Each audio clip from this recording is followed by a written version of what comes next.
नमस्कार दोस्तों। आज मैं आपको सुनाने जा रही हूँ पिता का आखिरी खत, जिसने बहू की सभी अत्याचारों का पर्दाफाश कर दिया। ऐसा क्या लिखा था आखिरी खत में? राहुल अपने पिता का अंतिम संस्कार करने के लिए आया हुआ था। दरअसल राहुल के पिता राम प्रकाश जी वृद्धाश्रम में रहा करती थी। बहुत समय पहले ही राहुल ने वृद्धाश्रम में छोड़ दिया था। तब से वह इसी वृद्धाश्रम में रह रहे थे।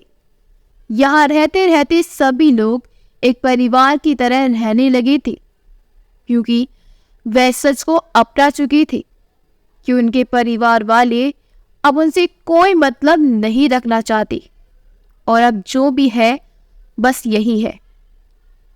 अब ये आश्रम ही उनका घर है और यहाँ पर रहने वाले लोग ही उनका परिवार है। राम प्रकाश जी अपनी मृत्यु के समय तक वृद्धाश्रम में रहे, और जब से राहुल अपने पिता को वृद्धाश्रम में छोड़कर गया, तब से राहुल से बात करने की उन्होंने कई बार कोशिश की थी, लेकिन राहुल के पास कभी समय ही नहीं होता था। धीरे धीरे राम प्रकाश जी ने भी उसे फोन करना बंद कर दिया था, और आज काफी समय बाद राहुल के फोन पर किसी की कॉल आई, जिसने उन्हें बताया कि राहुल के पिता राम प्रकाश जी की मृत्यु हो चुकी है और उनके अंतिम संस्कार के लिए उनके बेटे को राहुल को वृद्धाश्रम में आना होगा। वृद्धाश्रम में आने के बाद राहुल अपने पिता का अंतिम संस्कार करने के लिए गया, और अपने पिता का अंतिम संस्कार करने के बाद राहुल अपने पिता का बचा कुचा सामान देखने और वापस लेने के लिए वृद्धा आश्रम पहुंचा। दरअसल महीने भर पहले राम प्रकाश जी ने अपने ही एक सहयोगी को बताया था कि यदि उनकी मृत्यु के उपरांत उनका बेटा उनका अंतिम संस्कार करने के लिए आता है तो उनकी एक अंतिम इच्छा है, और वह अंतिम इच्छा उन्होंने एक पर्चे में लिखकर अपने बक्से में रखी हुई है। जब राहुल अंतिम संस्कार के लिए आया था, तब उस सहयोगी ने राहुल को उसके पिता की अंतिम इच्छा और बक्से में रखे पर्चे के बारे में बताया, जिसे देखने के लिए राहुल वापस वृद्धाश्रम लौटा था। वृद्धाश्रम में पहुंचकर राहुल ने अपने पिता का बक्सा खोला, जिसमें कुछ पुरानी चीजें पड़ी हुई थी। उन पुरानी चीजों में राहुल को अपने काम की कोई चीज नहीं लगी। राहुल ने वह लेटर ढूंढना शुरू कर दिया, जो कि बक्से की सबसे निचले तल पर एक पेपर के नीचे रखा हुआ था। राहुल ने अपने पिता का वह आखिरी खत उठाया और वह उसे उठाकर ये जानने के लिए पढ़ने लगा कि आखिर उसके पिता की अंतिम इच्छा क्या थी। राहुल अपने पिता की अंतिम इच्छा जानने के लिए उस पत्र को जैसे ही पढ़ने लगता है, उसकी आंखों से वैसे ही झरझर आंसू बहने लगते हैं और वह खुद पर काबू नहीं कर पाता। और क्योंकि वृद्धाश्रम में उसकी पत्नी भी साथ आई थी, तो उसकी पत्नी कविता भी वही कमरे में खड़ी थी, जो कि अपने पति को रोते हुए देखकर कहती है, क्या हुआ राहुल, तुम रो क्यों रहे हो? मानती हो तुम्हारे पिता की मौत हुई है, लेकिन एक न एक दिन तो सबको जाना ही होता है। परेशान मत हो, इसमें रोने की कोई बात नहीं है राहुल। राहुल अपने आंसुओं को पोंछ रहा था, लेकिन वह आंसुओं को जितना पोंछने की कोशिश करता, उतने ही उसके आंसू और बहे जा रहे थे, जिन्हें वो चाहकर भी रोक नहीं पा रहा था। निरंतर बहते हुए आंसुओं को देखकर कविता बोली, आखिर ऐसा क्या लिखा है तुम्हारे पापा ने, जिसे पढ़कर तुम बस रोए जा रहे हो? मुझे भी दिखाओ। कविता ने राहुल के हाथ से पत्र लेकर पढ़ा तो उसके हाथ पैर कांपने लगे और वह चुपचाप खड़ी रह गई, जैसे उसे भी कोई सांप सूंघ गया हो। वह कुछ नहीं बोली और बस बुद्ध बनकर खड़ी रही। राहुल वहीं बैठ गया और अपने पिता की तस्वीर को देखकर रोने लगा। वह रोते रोते अपने पिता से माफ़ी मांगने लगा। वह रोते रोते ये सब बातें कह रहा था। पापा, मुझे माफ़ कर दीजिए। जाने क्यों मैंने कभी आपकी बातों पर विश्वास नहीं किया। मैं आपके अलावा हर एक इंसान की बातों को महत्वपूर्ण समझता रहा, लेकिन आपकी बातों को मैंने कभी तवज्जो नहीं दी, ना ही कभी आपको कुछ समय देने की कोशिश की। मैंने अपनी ज़िंदगी में सबसे अनमोल चीज़ को खो दिया। पापा, आप मेरे लिए क्या थे ये मैं कभी नहीं समझ पाया, पर आज जब आप मेरे पास नहीं हैं तो मुझे आपकी बहुत कमी खल रही है। पापा, आप कहीं से भी वापस आ जाइए। राहुल आंखों में आंसू लिए भारी गले से इतना सब कहे जा रहा था, जबकि ठीक से उसकी आवाज़ भी नहीं निकल पा रही थी। कविता अपने पति को संभालती हुई बोली, राहुल, खुद को संभालो, अब इस सच को तो नहीं बदला जा सकता ना। तभी राहुल गुस्से में कविता को घूरता हुआ उठा और उसे खुद से दूर ढकेलता हुआ बोला, हाँ, अब इस सच को तो नहीं बदला जा सकता कि मेरे पापा भी इस दुनिया में नहीं रहे और अब मैं उन्हें कभी चाहकर भी नहीं देख सकता। लेकिन जब वे इस दुनिया में थे और जब वे मुझसे बातें करना चाहते थे, मुझसे मिलना चाहते थे, तब भी मैं उनसे ना मिल सका, केवल तुम्हारे कारण, तुम्हारी छोटी मोटी बातों के कारण। तुमने मेरे पापा के खिलाफ क्या कुछ नहीं कहा कविता। तुमने मेरे मन में मेरे पिता के लिए प्रति इतना जहर घोल दिया कि मुझे ना चाहते हुए भी अपने पापा को घर से बाहर निकालना पड़ा।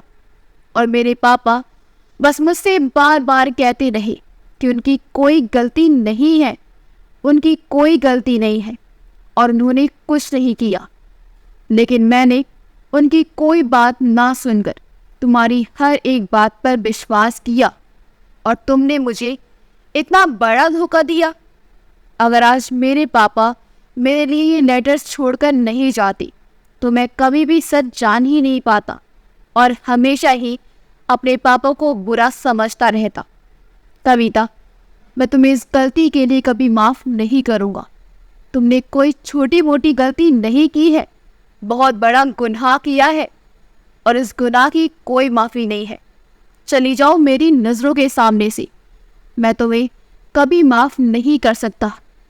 गुस्से में कविता और राहुल दोनों घर तो आ जाते हैं, लेकिन घर आते ही राहुल कविता को अपने घर से बाहर कर देता है।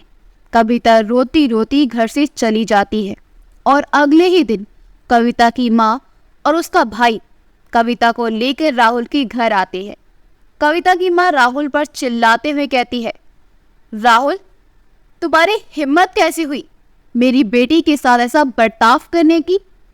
आखिर तुमने उसे समझ क्या रखा है? तुमने मेरी बेटी को धक्के मारकर घर से बाहर निकाल दिया। तुम्हारी इतनी हिम्मत भी कैसे हुई? क्या तुम नहीं जानते कि मैं क्या कर सकती हूँ? तभी राहुल गुस्से में चिल्लाता हुआ बोला, क्या कर सकती है आप? बताएं, क्या कर सकती है आप? आपके जो बस में हो आप वह कर लीजिए, लेकिन अब मैं इस औरत को इस घर में नहीं रख सकता। आप जानती भी हैं कि इस बार आपकी इस प्यारी बेटी ने क्या किया है। कविता की माँ राहुल को गुस्से से देखकर थोड़ा शांत होती हुई बोली, आखिर ऐसा भी क्या कर दिया मेरी बेटी ने जिसके लिए तुम उसे घर से निकाल रहे हो? तब राहुल ने अपनी सास से कहा, ये सब आप अपनी बेटी से ही क्यों नहीं पूछ लेती कि उसने क्या किया है? कविता नजरें झुकाई खड़ी रहती है। तब उसकी सास फिर से राहुल की ओर देखने लगती है। तब राहुल कहता है, ये तो नहीं बताएगी आपको किसने क्या किया है, पर मैं आपको बताता हूँ कि उसने क्या किया है। दरअसल आपकी बेटी को शुरू से ही अकेले रहना पसंद था और उसे मेरे पापा का इस घर में रहना बहुत खलता था। आपकी बेटी मुझे अक्सर ही कहती रहती थी कि हम पापा को वृद्धाश्रम में क्यों नहीं छोड़ देते, लेकिन मुझे पापा को यूं वृद्धाश्रम में छोड़ना सही नहीं लगता था। फिर धीरे धीरे इसने चाल चलना शुरू कर दिया ताकि ये मेरी नज़रों में मेरे पापा को बुरा बना सके। इसने छोटी मोटी अनेकों चाल चली, पर जब उससे इसका कोई काम नहीं बना तो इसने पापा को तंग करना शुरू कर दिया। कभी ये खाने में ज़्यादा नमक डाल देती तो कभी पापा के खाने में मिर्च का पूरा डब्बा उड़ेल देती। बस ऐसे ही चीज़ों से ये पापा को परेशान करती रहती। कभी उनका नहाने का पानी मैं गर्म करके रखता हूँ और खुद जाकर उसमें बर्फ़ डाल देती, और मैं बेवकूफ़ इन सब बातों से अनजान बना रहा।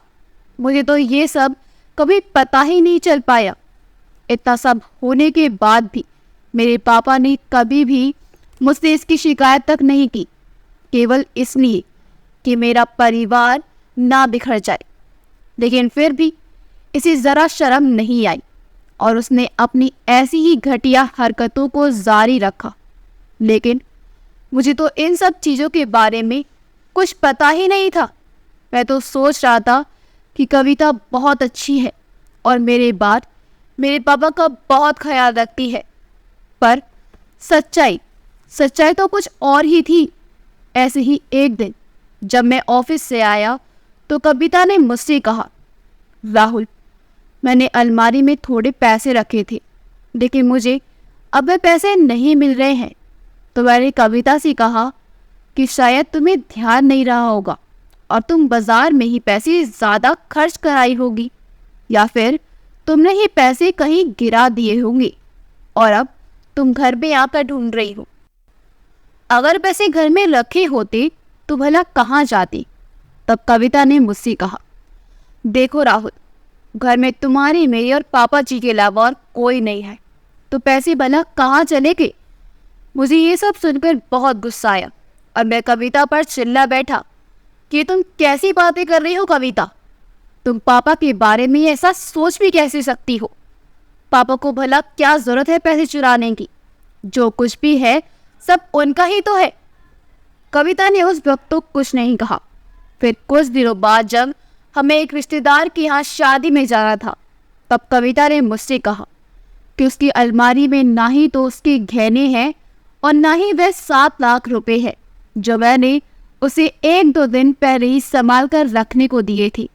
तब कविता ने मुझे ये सब बताया तो मेरे तो पैरों तले ज़मीन ही निकल गई, क्योंकि मैंने अपनी वर्षों की जमा पूंजी जो नई कार खरीदने के लिए जमा किए थे, कई वर्षों से जिन पैसों को मैं जोड़ रहा था, वह पैसे अचानक से गायब हो गए।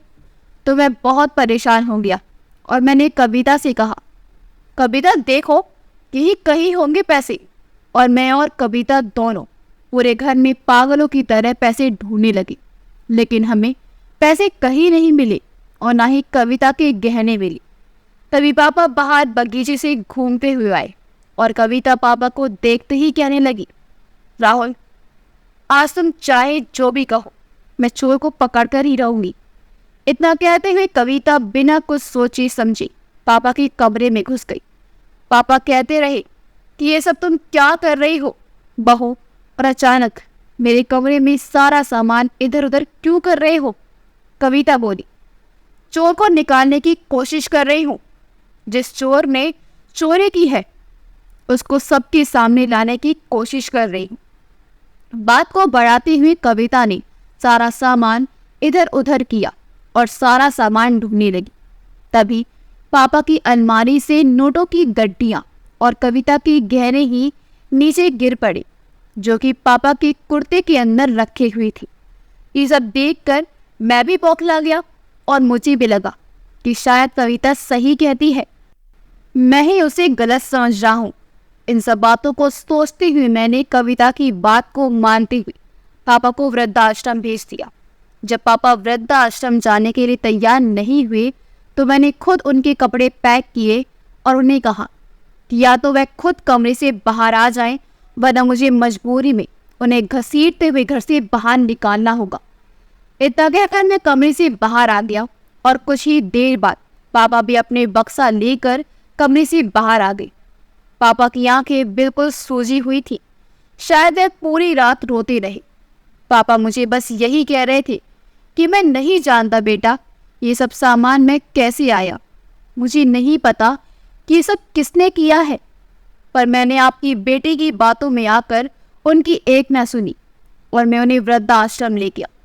पापा पूरे रास्ते मुझसे बस यही कहते रहे कि मैंने कुछ नहीं किया, मेरी कोई गलती नहीं है बेटा, मुझे वृद्धाश्रम मत भेज, मैं घर के ही किसी कोने में पड़ा रहूंगा, मैं केवल तेरा चेहरा देखकर जी लूंगा। तू मुझे खुद से दूर मत कर, तेरी माँ के जाने के बाद तू ही तो मेरा इकलौता सहारा है, तू भी मुझे ऐसे छोड़ देगा तो मैं जी नहीं पाऊंगा बेटा। पापा मुझे बार बार कहते रहे, पर मैंने आपकी बेटी की बातों में आकर उन्हें वृद्धाश्रम में छोड़ दिया और फिर पलटकर कभी नहीं देखा। और अभी 2 दिन पहले ही मेरे पास वृद्धाश्रम के मैनेजर ने फ़ोन किया और बताया कि मेरे पापा की मृत्यु हो गई है। जब मैं वृद्धाश्रम पहुंचा तो वृद्धाश्रम पहुंचकर मेरा देखा कि मेरे पापा ज़मीन पर लेटे हुए थे और उनके सीने पर मेरी तस्वीर रखी हुई थी। दरअसल जिसने पापा को सबसे पहले सुबह उठकर देखा था, उसने बताया कि पापा रात से मेरी तस्वीर को सीने से लगाए हुए कुर्सी पर ऐसे ही बैठे थे और सुबह उठकर उसने जब आकर देखा तभी मेरे पापा इसी तरह बैठे हुए थे। पर उस लड़की ने जाकर जैसे ही पापा को थोड़ा सा हिलाया तो पापा नीचे गिर गए। उसने डॉक्टर को बुलाया और जांच कराई, तब पता चला कि पापा अब इस दुनिया में नहीं रहे और इस दुनिया को छोड़कर जा चुके थे। मैं तो अपने पापा के लिए दुखी था ही, लेकिन हद तो तब हो गई जब मुझे आपकी बेटी की सच्चाई का पता चला, और ये सच मुझे कभी पता ही नहीं चल पाता अगर मेरे पापा के सहयोगी ने मुझे मेरे पापा के आखिरी खत के बारे में ना बताया होता। उन्होंने मुझसे कहा था कि मेरे पापा ने मेरे लिए एक आखिरी खत छोड़ा है और पापा की आखिरी इच्छा थी जो मेरे पापा ने उस खत में लिखी हुई थी, वही उनकी आखिरी इच्छा थी। उनकी इच्छा तो मैंने पढ़ा। मैं जब वृद्धाश्रम पहुंचा, मैंने वह बक्सा खोला जिसे लेकर पापा घर से आए थे। इसमें पापा का कुछ पुराना सामान पड़ा हुआ था। वह बक्सा खोलने पर मुझे नीचे की ओर एक पर्चा मिला और वही पर्चा मेरे पापा का वह आखिरी खत था जो उन्होंने मेरे लिए लिखा था। आप जानना नहीं चाहेंगे सासू माँ कि उसमें मेरे पापा ने मेरे लिए आखिर ऐसा क्या लिखा था जिसे पढ़ने के बाद मैं आपकी बेटी से इतनी नफरत करने लगा। राहुल अपनी आंखों से बहते हुए आंसुओं को पोंछता हुआ बोला, जानती है सासू माँ उस लेटर में क्या लिखा था? उस लेटर में मेरे पापा ने मुझे ये सारी बातों के बारे में बताया कि कैसे मेरे ऑफिस जाने के बाद कविता उन्हें परेशान किया करती थी, खाना पीना नहाना, यहाँ तक कि उनका इस घर में रहना भी कविता ने कितना दुश्वार कर दिया था और वह इतना सब कुछ झेल रहे थे केवल मेरी खातिर, और मैं बेवकूफ़ इतना भी नहीं समझ पाया। उन्होंने ये अपने आखिरी खत में केवल अपनी बेगुनाही लिखी। उन्होंने लिखा था कि जिस दिन हम दोनों को पार्टी में जाना था उस दिन तो वह शुरू से ही यानी सुबह से ही घर के बाहर थी, और इसका कारण था कि कविता ने पापा से कहा था कि पापा मेरी माँ की तबीयत बहुत ख़राब है, राहुल को आने में अभी टाइम लगेगा, तो आप जाकर एक बार माँ को देख आइए। पापा ने मुझसे बात करने के लिए कहा था, लेकिन कविता ने उनकी मुझसे कोई बात नहीं कराई और कहा कि मेरा फ़ोन नहीं मिल रहा है तो पापा आपके घर गए थे। राहुल की सास बोली, तुम किस दिन की बात कर रहे हो राहुल? तब राहुल ने अपनी सास को तारीख बताते हुए कहा, इस दिन की बात कर रहा हूँ सासू माँ। तब राहुल की सास बोली, लेकिन मैं तो उस दिन घर पर थी ही नहीं, मैं तो शहर के बाहर गई हुई थी किसी ज़रूरी काम से। तब राहुल अपनी आंखों से बहते हुए आंसुओं को पोंछते हुए और हंसते हुए बोला, वही तो सासू माँ, जब आप अपने घर पर थी ही नहीं तो आपकी लाडली बेटी ने पापा से झूठ क्यों कहा? और इसने मुझे बताया कि पापा बगीचे में टहलने गए हैं, बस आते ही होंगे, और पापा के आते ही ये उन पर भड़क पड़ी और मैं इतना बेवकूफ़ था कि मैंने एक बार भी अपने पापा की बात नहीं सुनी। वह बेचारे मुझे अपनी सफाई देते रहे, लेकिन मैं अपनी पत्नी की बातों में आकर इतना अंधा हो चुका था कि मुझे कुछ दिखाई ही नहीं दिया। मैंने इतना भी नहीं सोचा कि कविता को कैसे पता चला कि पापा ने अलमारी के किस हिस्से में और कहाँ गहने और पैसे छुपाए हुए हैं। अलमारी खोलते ही कविता को सबसे पहले खाने में ही गहने मिल गए। ना मैंने इतना सोचा कि अगर पापा को गहने चुराने ही होते या पैसे चुराने होते तो भला वह उन पैसों का चुरा कर करते भी क्या, क्योंकि उनका मेरे अलावा तो और कोई है ही नहीं। क्योंकि उस वक्त मेरी बुद्धि पर पत्थर पड़ गए थे। कहते हैं ना कि जब बुरा समय आता है तो बताकर नहीं आता। बस मेरा भी बुरा समय शुरू हो गया था, या यूँ कहो कि मेरे पापा का बुरा समय मेरी बेवकूफ़ी के कारण शुरू हुआ। मैंने अपने पिता की ज़िंदगी को जहन्नुम बना दिया। उस लेटर में पापा ने इतना सब लिखने के बाद अपनी आखिरी इच्छा लिखी, और आप जानती हैं सासू माँ कि उनकी आखिरी इच्छा है क्या थी? उन्होंने अपनी आखिरी इच्छा यही लिखी थी कि मैं आपकी बेटी को इस घर में ही रखूं और अपने परिवार के साथ खुशी खुशी रहूं। वह केवल मुझसे अपनी बेगुनाही साबित करना चाहते थे। उन्होंने आपकी बेटी को गुनहगार साबित नहीं किया, उन्होंने तो केवल खुद को बेगुनाह साबित किया। और मेरे प्रति उनका कितना प्यार था जिसे मैं कभी देख ही नहीं पाया। जब से मेरी माँ की मौत हुई तब से उन्होंने मुझे एक पल के लिए भी माँ की कमी महसूस नहीं होने दी। लेकिन मैंने अपने पिता को उनके अंतिम समय में भी एक जिल्लत भरी जिंदगी दी। अगर मैंने अपनी पापा का साथ ना छोड़ा होता तो शायद आज भी मेरे पापा मेरे सामने जिंदा होते। शायद मैं अपने पापा को देख पाता, उनसे अपनी हर बात कह पाता। मैं अपने पापा पर भरोसा करता। काश मैं एक बार उनकी बात सुन लेता। राम प्रकाश जी का आखिरी खत सुनकर राहुल की सास की भी आंखों से आंसू बहने लगे और वह खुद को रोक नहीं सकी। उन्होंने बिना कुछ सोचे, बिना कुछ कहे अपनी बेटी को 3-4 तमाचे जड़ दिए और उस थप्पड़ मारती हुई बोली, तेरी जैसी बेटी से अच्छी तो मेरी कोई बेटी ही ना होती। मैंने तो तुझे ऐसे संस्कार नहीं दिए, फिर ये सब तूने कहाँ से सीखा?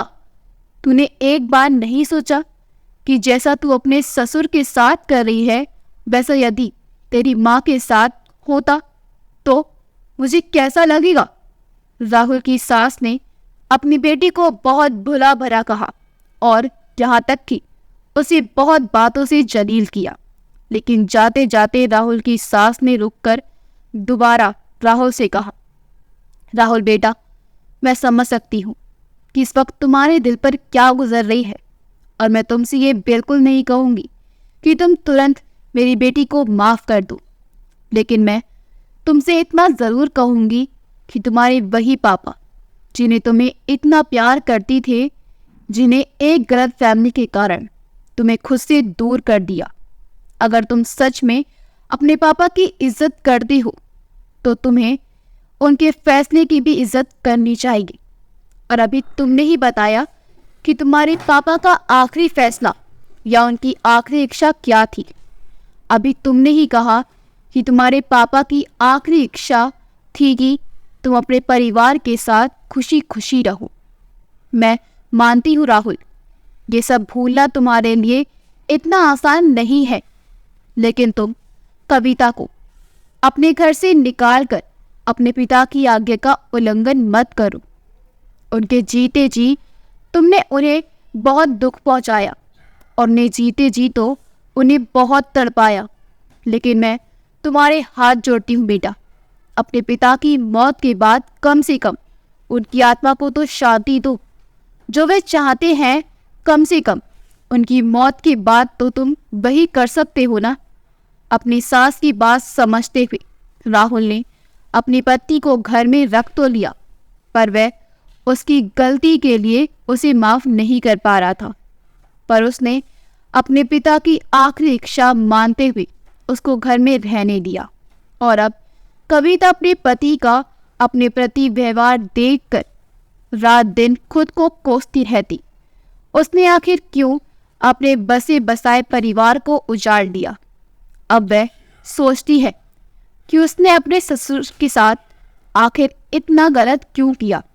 आखिर क्या गलती थी उनकी जो उन्होंने अपने बच्चों के कारण इतना दुख सहा। अब कविता को अपनी गलती का एहसास होता है, लेकिन राहुल उसकी गलतियों को माफ नहीं कर पाया।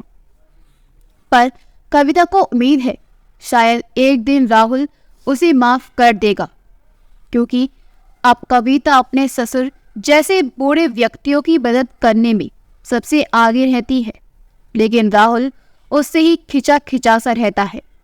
शायद कविता अपने किए कर्मों की सजा भुगत रही है। दोस्तों, आज की कहानी आपको कैसी लगी हमें कमेंट बॉक्स में ज़रूर बताइए। अगर आपको हमारी कहानी अच्छी लगी हो तो हमारे वीडियो को लाइक करें, शेयर करें और हमारे चैनल योगी वॉइस को सब्सक्राइब कर दें। मिलते हैं अगली वीडियो में। आपका बहुत बहुत धन्यवाद।